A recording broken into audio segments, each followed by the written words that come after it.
Tell us more, Shimon, about what District Attorney Bragg had to say. Look, I mean, essentially what they're calling this by these charges, Jake, is this was an act of terrorism.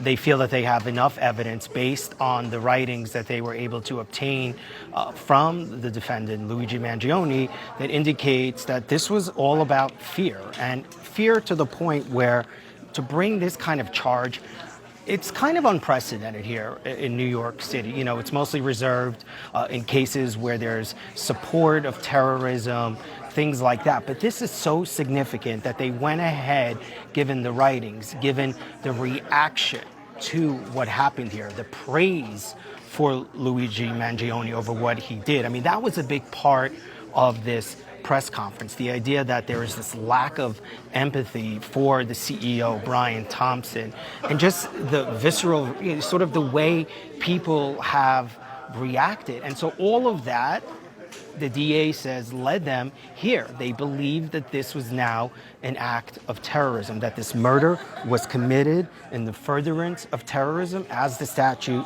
calls for. And specifically, I asked the DA about that statute, and he said, quite simply, when you look at what it says, it's intent to intimidate or coerce a civilian population, influence policy, or affect the conduct of a unit of government by murder or assassination. And that is exactly what the DA and the prosecutors here and investigators feel happened. I mean, when you look at the language that the DA used, saying, quote, this was a killing intended to invoke terror, talking about the way in which Mangione went about this murder, the planning, the calculated nature, the vicious nature of what they allege he did here.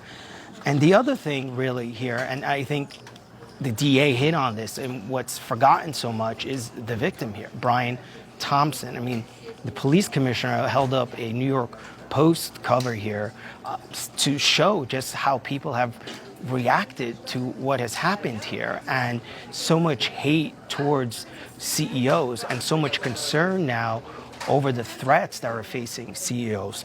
So all of that brought us here today, and I do think this is so unprecedented to see this kind of charge being brought here from the DA's office in Manhattan. But there's still a lot more work to do here, and the DA, of course, reminding folks not to forget about Brian Thompson and his family. And Shimon, we're also hearing from the suspect's lawyer on the New York extradition.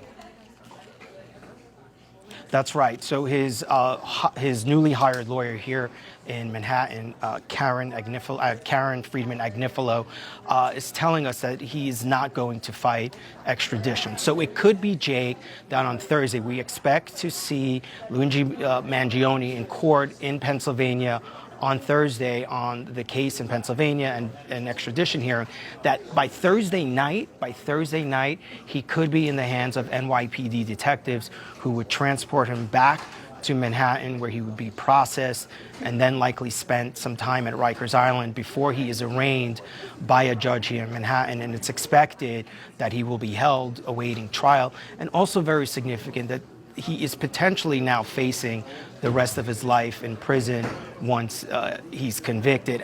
Obviously, a lot more to do, and for the defense team and for prosecutors.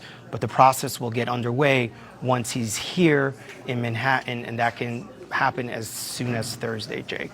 And Stacey, your take on the extradition? Do these new charges, first-degree murder and terrorism, does that change any of this?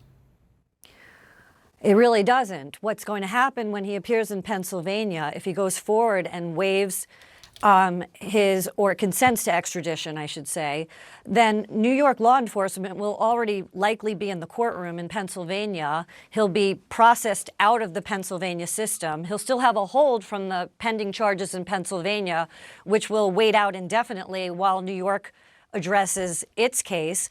And they'll transport him right back to New York and get him into an arraignment in front of the New York Supreme Court criminal, which is for felony indictments.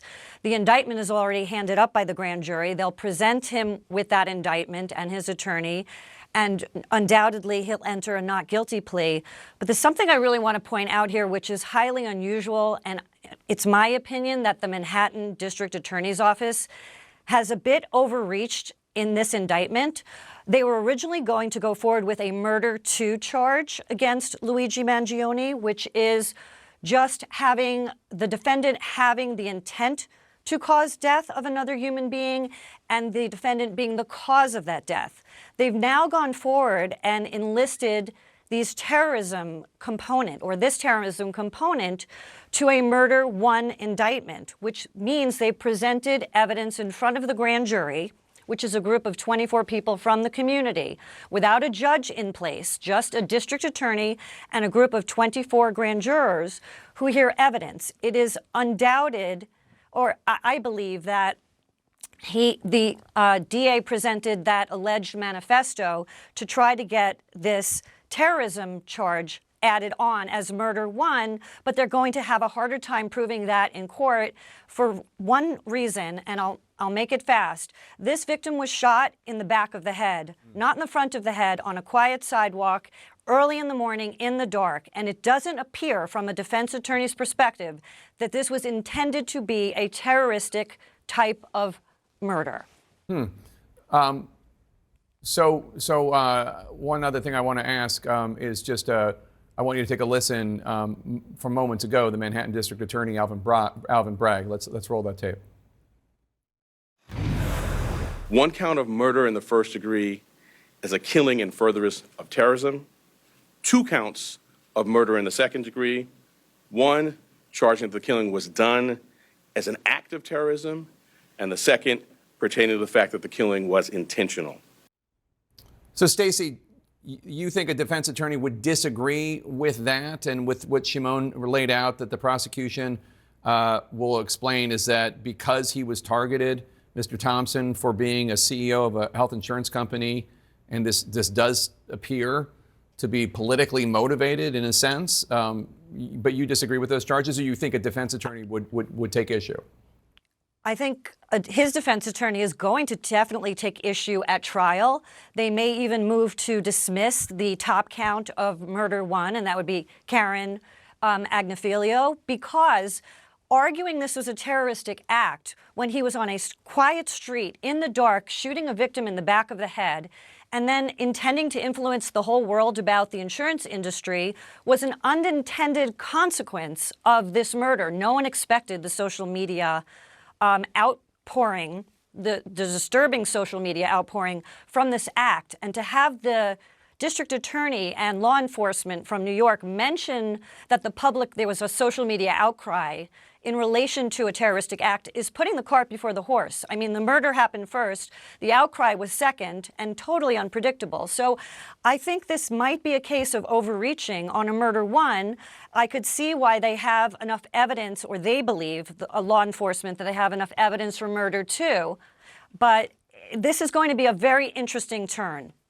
John Miller, I want to play for you. Listen to the NYPD Commissioner Jessica Tisch just moments ago. The New York Post reported that some extreme activists were circulating a deck of cards with other most wanted CEOs to be targeted for assassination. These are the threats of a lawless, violent mob who would trade in their own vigilantism for the rule of law. John Miller, what are you hearing from your NYPD sources about this? Are they going after the people who made these cards? Do they think these are serious threats? Well, they do think that they are serious threats, and we're dealing across a number of domains here. One is the psychological effect and after effect that we see in this. Compare something like this, which is a relatively unique murder of the CEO of an industry because he was the CEO of the biggest company in that industry, in this case, healthcare. In school shootings, we see what they call the contagion effect, which is one of these things happens, it gets a great deal of attention, and the next person who was already thinking of something like that then may accelerate their plans. The idea that this has become a social media phenom, the idea that somebody has printed cards, the idea that just outside a high-level meeting of CEOs of a number of companies at a hotel last week, wanted posters of CEOs were posted on lampposts and scaffolding around the block showing their faces with their salaries underneath. Brian Thompson's was among them with an X across his face. The posters said Brian Thompson's claim was denied, his claim to live. Whose claim will be denied next? This is the propaganda of terrorism, and this is in part why the Manhattan District Attorney charges the case this way. Now we know what they know, which is he had allegedly a manifesto on his person referring to these parasites in the plural, not the singular. What we don't know was, did Luigi Mangione have plans to kill more?